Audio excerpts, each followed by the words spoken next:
Tech Trends is an original podcast series that dives into topics like quantum computing, 5G, and design thinking. Our conversations touch on how tech can transform the way businesses deliver for their customers, clients, and communities. For more information, visit jpmorgan.com/technology.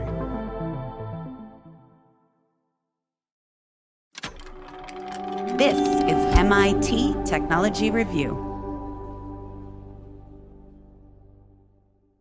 Today, we're announcing a Jeopardy competition unlike anything we have ever presented before. 10 years ago, the television quiz show Jeopardy unveiled a new player. It's an exhibition match featuring two of the greatest Jeopardy players in history. Their challenger? Well, his name is Watson. Watson is an IBM computer designed to play Jeopardy. Watson understands natural language with all its ambiguity and complexity. And perhaps not surprisingly, given that playing Jeopardy is the thing it was designed to do, Watson was good. Really good. Watson. What is Istanbul? You're right. Watson. What is Parliament? Right. Watson. What is ancient Greek? Yes. Watson, back to you. After 3 nights of this, Watson won, beating the 2 best players in the game show's history. From chess to Jeopardy to esports, AI is beating humans at their own games, so to speak. But that was never the ultimate goal. Researchers are trying to build intelligent systems that are more useful and general purpose than anything we have. If the human brain can solve all kinds of different tasks, can we build programs that can do the same thing? I'm Jennifer Strong. In this episode, we dig into the symbiotic relationship between games and AI, because for as long as there's been AI research, games have been a part of it. We meet the big players in this space, and we take a trip to an arcade. In a way, games have overhyped AI capabilities a little bit because... That's my colleague, Karen Howe. A lot of people now believe that AI is more capable than it actually is, but games are actually a demonstration of incredibly narrow intelligence. We're now kind of trapped in this cycle where AI research is specifically going down this path of more and more and more advanced games without actually going to more and more advanced, complex, real-world situations, environments, which is what we actually need.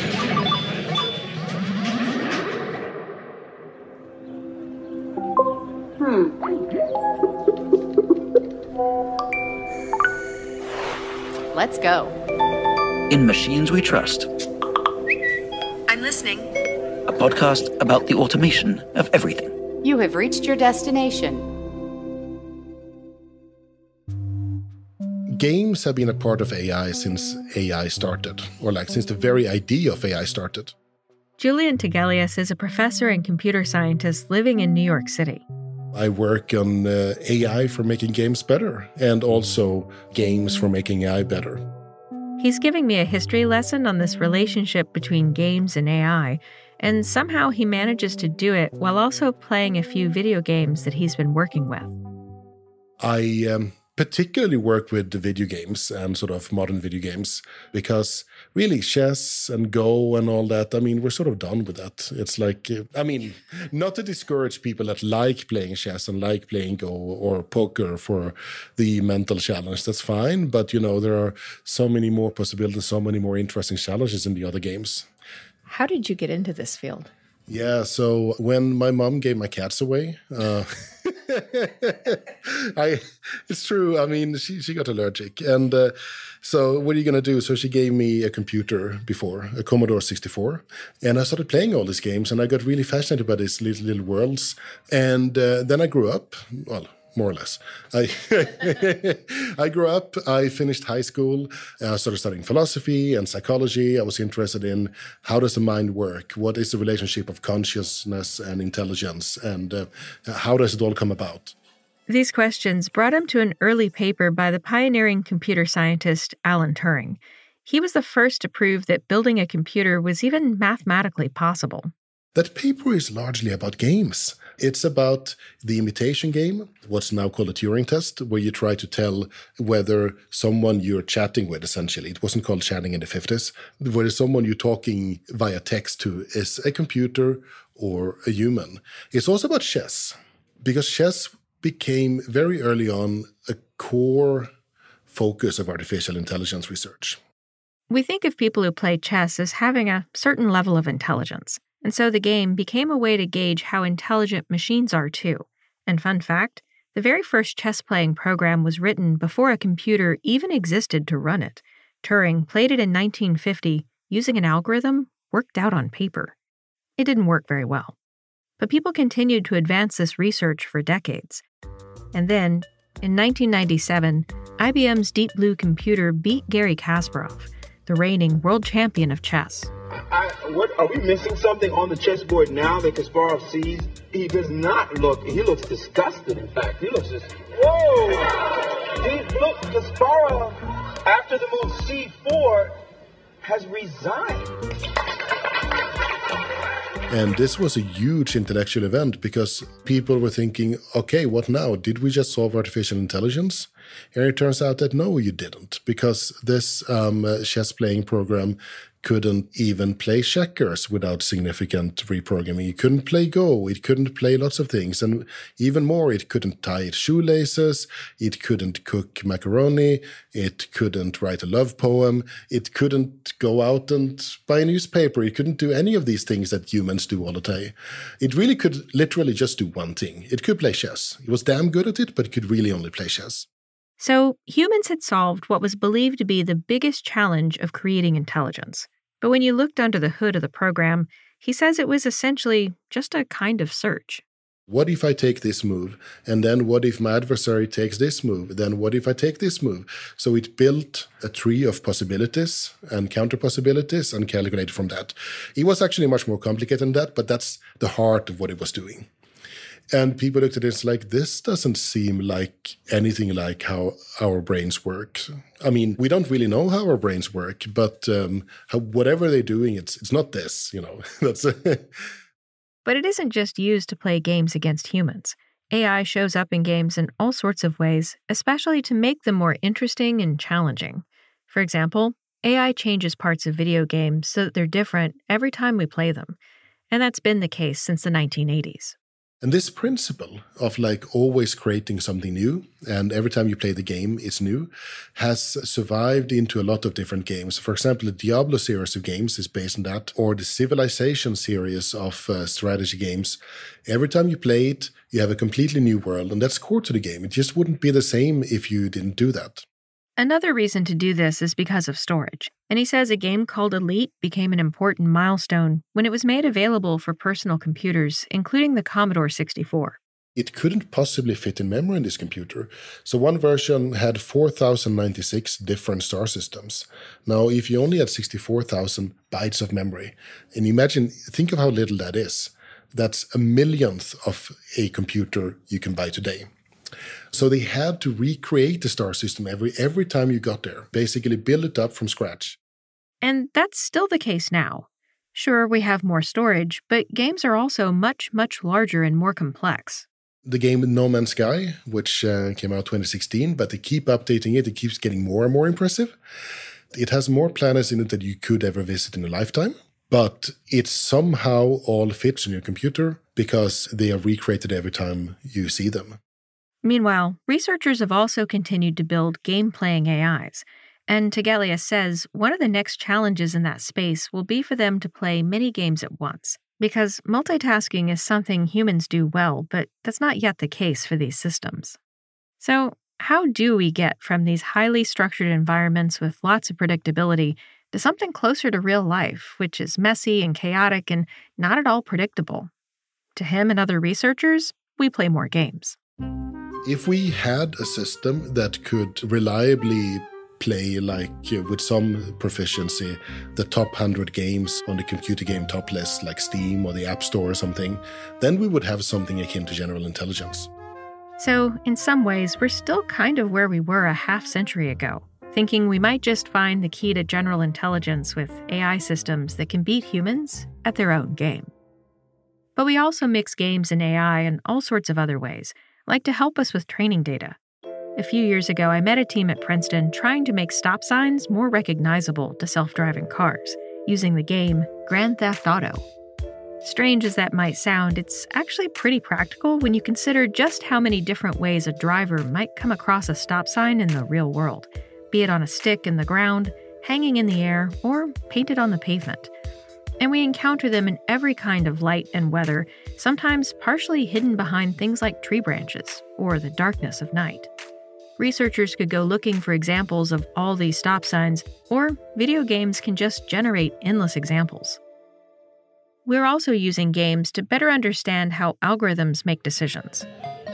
We're at a classic arcade in Boston because it has several of these older video games that are used to train AI systems. Hi, I'm Will Douglas Heaven. I'm a senior editor for AI at Technology Review. And I cannot play Frogger. Frogger came up quite recently in some different AI research where they were trying to get an AI to explain itself, to explain like what it was doing. And they trained an AI to play this game. And Frogger, you can hear from the noise I keep failing. Frogger is this game where you're a little frog down the bottom and you've got to cross a road that has cars moving sort of across the screen left and right, and you've got to sort of dodge between them. And then you get to a river and you jump on the back of turtles and logs to get to the other side without falling in, like I did there. Anyway, so it's a game which has got like lots of definite actions that you take at each step, and so when they trained the AI to do it, every time it took an action, they got it to explain in sort of human understandable terms why it did that. Basically, AI plays the game, and over time it works out how to succeed. Random moves evolve into complex strategies, even some we didn't know about. Threw the AIs at these old games and just showed them the screens. That they had no idea how to play. It was just pixels on the screen. Stuff happened. They tried things, and sometimes they blew up. Sometimes they shot the alien ships. And using only sort of the rewards from when they did something right, the score went up. They slowly worked out how to play the game, and they went from understanding nothing to in many cases, sort of beating the high scores of the best human players, and in even some really cool examples where they actually found ways to beat the game that humans hadn't discovered. One example of this comes from a game called Qbert, which puts players on a pyramid of squares. I mean, the basic idea is you've got this little guy who jumps down the pyramid from the top, landing on the squares, and when you've changed the squares all to the same color, then you can move on to the next level. But the AI, I think on the first level, changed all the color of the squares and then kept jumping up and down the squares rather than moving on to the next level, and it found some bug in the game that allowed it to sort of get an infinite score in a really short amount of time, and even the designers of the game hadn't seen that bug before. After the break, we'll meet some pioneers behind major breakthroughs in this field. But first, I want to tell you about an event called CyberSecure coming up November 16th and 17th. It's Tech Review's cybersecurity conference, and I'll be there with my colleagues. You can learn more at cybersecuremit.com. We'll be right back after this.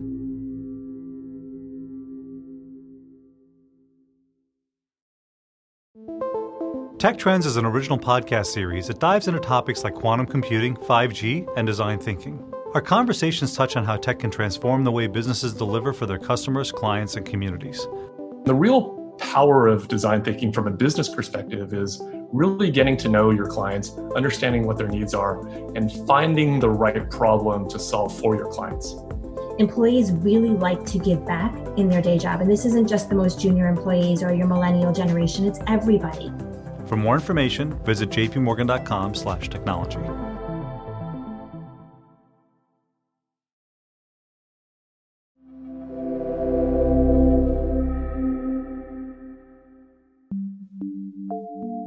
My name's David Silver.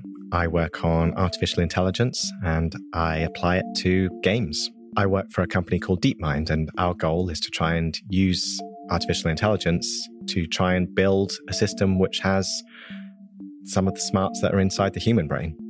DeepMind is at the center of this work with games. It's a research lab that's part of Google's Alphabet. If the human brain can solve all kinds of different tasks, can we build programs that can do the same thing?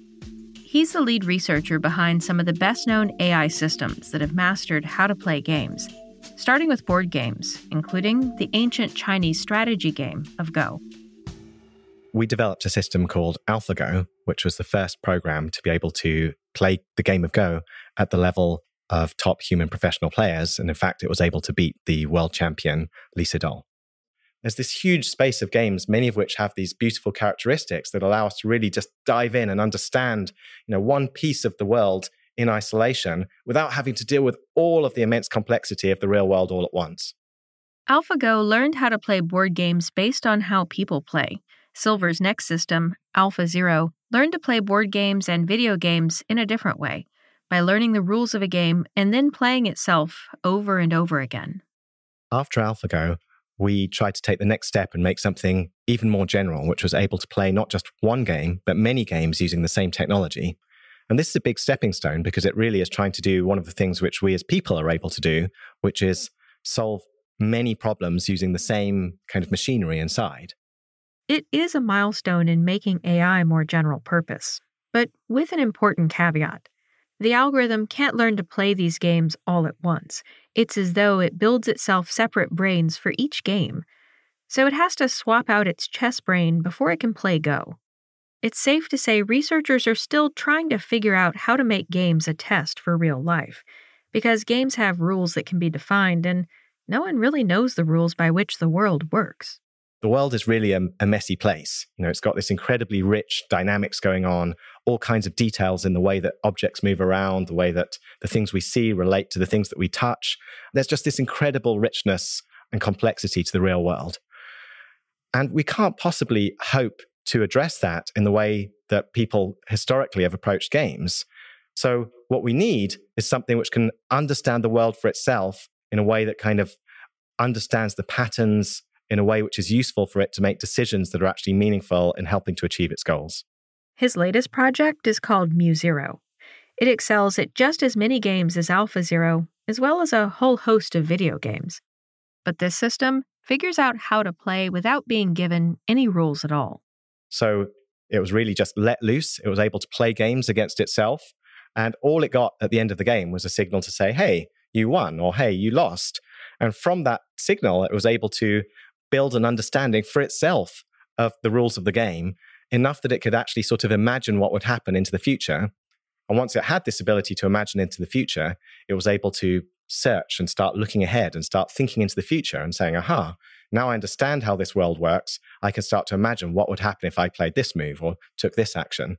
And so that's really a key step that we need and something we believe is very important going forward for the future of AI. He says it's not unlike an infant, coming to grips with the world around it, building problem-solving and creative skills over time. I think we're already seeing examples where within constrained domains that we see algorithms that are, to all intents and purposes, creative. I mean, what is creativity after all, other than, the ability to discover some new idea for itself? And I think that's the essence of creativity. The essence of creativity is what our algorithms are doing, which is to discover step by step something new and to learn through their experience that this new idea that they've come up with is actually something which is powerful and which helps it to achieve its goals. So I think in the future, we'll see more and more creativity of this form. We'll see machines which are able to discover for themselves ideas that help them to achieve goals, not because a person's told them this is the thing you need to achieve that goal, but because they've figured it out for themselves. And that creativity has led AlphaZero to discover new things about how to play chess. Now, human players are actually adopting it in their own games, calling it playing an AlphaZero move. Welcome to another episode of Attack Like AlphaZero. I hope you are ready for today's lesson. That's also happening with Esports, which are video game competitions that are often played in front of a live audience, similar to a sporting event. With a worldwide audience of nearly 500 million viewers tuning in to watch their favorite games played by some of the best gamers in the world. Here, too, AI is being used in a bunch of ways, like coaching tools to help people get better at playing. And, once again, researchers are also aiming to use esports to make their AI systems more intelligent. We're imagining that at some point there will be general artificial intelligence systems that can really solve problems quickly, can learn maybe at the level of humans. David Fari is a lead researcher at OpenAI, the research lab founded by Elon Musk and a bunch of other Silicon Valley luminaries. It created the first system to beat world champions at an esports game. The game is called Defense of the Ancients 2, which everyone calls Dota 2, and there's a new documentary about this win called Artificial Gamer. When you look at the game of Dota, there is 10,000 plus variables every moment that your system has to take in. The AI learns in a very different way than humans. It plays against copies of itself many, many times off in the cloud. Fari oversaw the Dota 2 project called the Open AI 5, and he demonstrated how it works at Tech Review's AI conference, MTech Digital. In the upper right corner of this screen, we see a very big zoomed out view of the whole world of Dota. In the lower left corner, there's one team's base. In the upper right corner is another team's base. Each team is trying to move their characters around, cast spells with their characters, attack the enemies, and so on to ultimately invade and destroy the other team's base.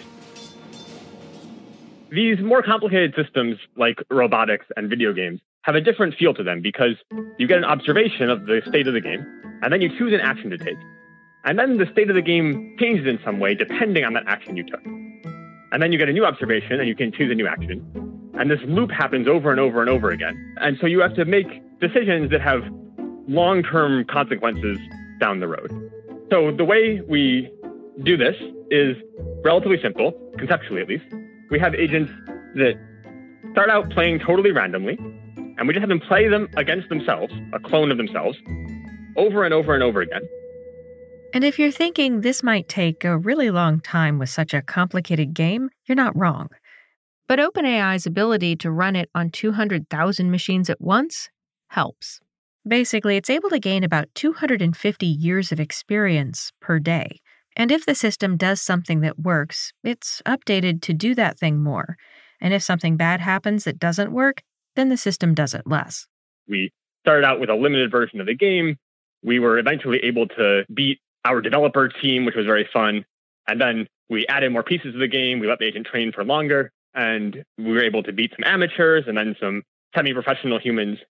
Eventually, we decided to go to a large tournament that this game has. Be their last stand.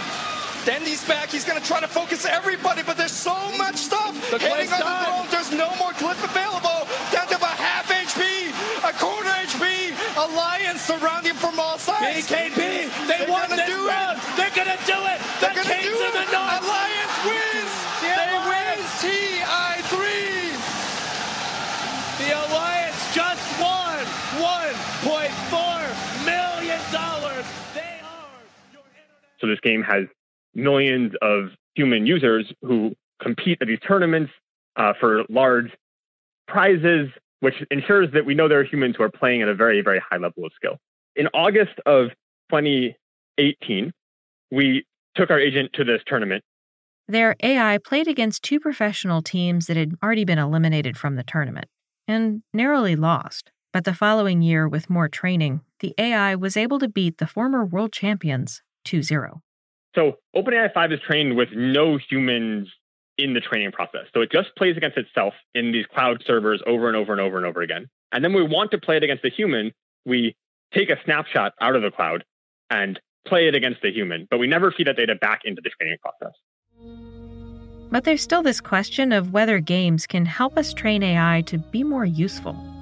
Right now, we have systems that are extremely good at one thing, but we don't yet have models that can do lots of things at once. Once again, my colleague, Will Douglas Heaven. The trick is going to be, I think, stepping back from building AIs that excel at specific strategies or techniques or have a brilliant workaround for this particular rule or move. You know, the kind of thing that we've been seeing in these AIs that can learn to play games. To really understand the next stage of this research, it might be helpful to think about the way kids play on a playground. They're not playing a game that has any sort of real set rules. I mean, they may make them up as they go along, but they're just exploring, trying stuff out, and in a very sort of natural and open-ended way. There isn't any definite goal that they're working towards. And I think it's this kind of technique, which is still a kind of play, that we're going to see, really push things forward when we talk about general intelligences. DeepMind, for example, a few months ago released a virtual playground. It's sort of like a video game world called Xland, and it's populated by a bunch of little bots. And the neat thing here is that Xland itself is controlled by an AI, or sort of, like a games master that rearranges the environment, rearranges the obstacles and the blocks and the balls that the little bots get to play with, and also comes up with different rules on the fly. So simple games like tag or hide and seek, and the bots just have to work out how to play those, what objects in that virtual world will help them to do it. And they learn general skills like exploring, just trying stuff out. And I think this kind of open-ended exploration is going to be key for the next generation of AI. And it's kind of exciting that the next wave of AI, the AIs that are going to be good at multiple things, we might get there through games again. So games aren't going anywhere. Games have been with AI since the beginning, and it's nice to see that play is still perhaps the best way of learning. This episode was reported by me and Will Douglas Heaven and produced by Anthony Green, Emma Silikans, and Karen Howe. We're edited by Neil Firth, Michael Riley, and Matt Honan. Our mix engineer is Garrett Lang, with sound design and music by Jacob Gorski. Thanks for listening. I'm Jennifer Strong. This is MIT Technology Review.